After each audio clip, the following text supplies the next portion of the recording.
How's it going, everybody? My name is Tana Bailone, and this is my Achievement Gap proposal video. In this video, I'm going to be talking a little bit about what the Achievement Gap is to me and kind of some ways that I see it in my own community and some ways that I think that we can try and help close that gap and give students a better opportunity for not just an education, but also educational success.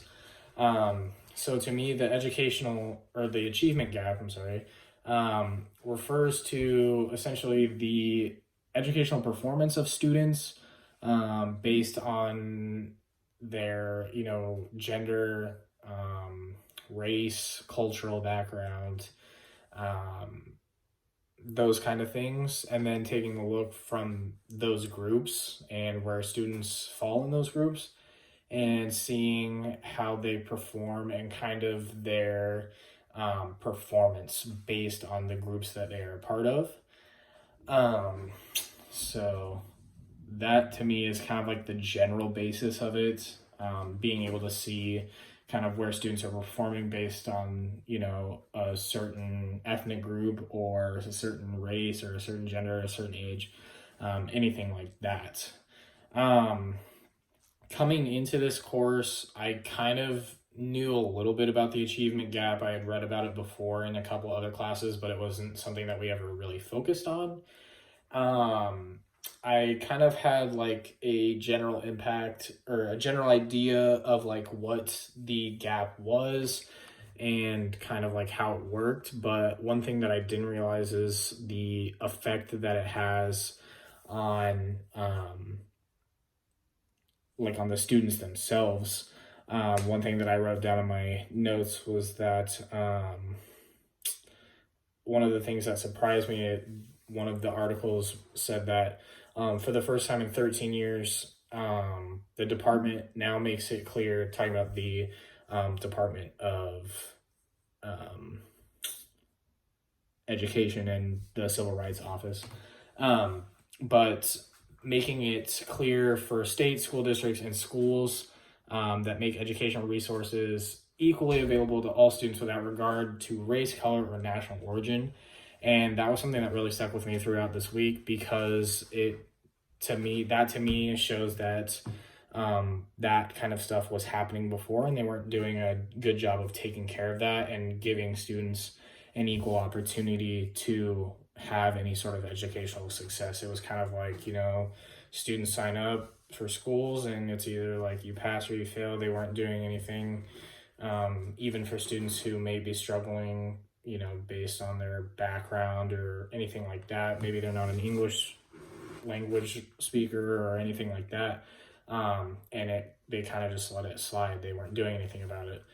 As far as the achievement gap in my own community, I know that where I currently am at, we have a pretty wide spectrum as far as different ethnicities and cultural things. And so I wouldn't say that I've directly seen it, but one of the things that they talked about was overrepresented like cultures and background and ethnicities in classrooms, and a lot of them get put into the same classrooms instead of the classrooms being mixed between students.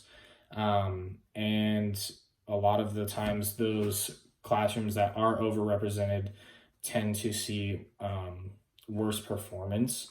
Whatever the case may be, a lot of the times they're not getting that same opportunity as compared to students who, speak English, who have a good, home life or anything like that.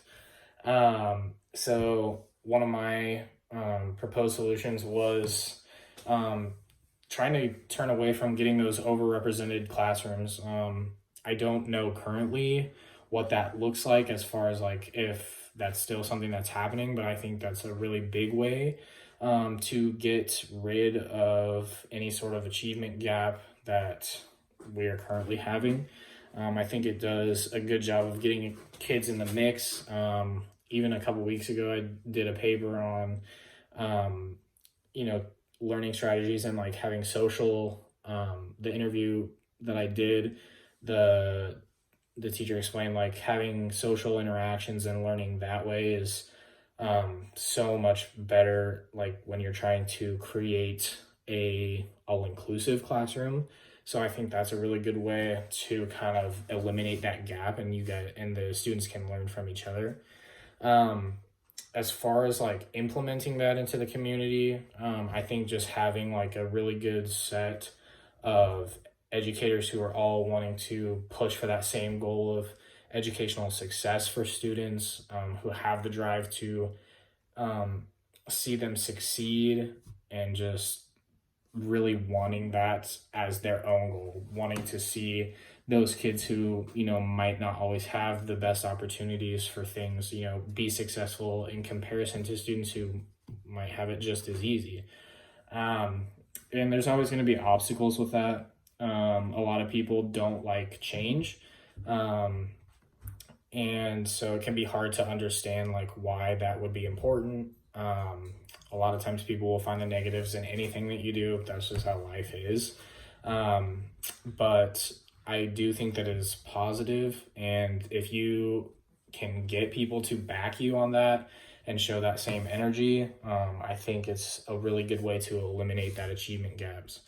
Um, and I just hope, my biggest hope from that outcome and getting that overrepresented class kind of getting away from that and getting into a mix, is that students, no matter what their race is, what their current situation is, what their background is, like um, allowing them to have that opportunity, even if they choose not to pursue it in the end, at least giving them the foundation to continue on for an education. That's all what it comes down to for me. If I know that I've done my job as far as giving them the foundation, laying it down, showing them how they can be successful, and if they choose to take it, that's awesome.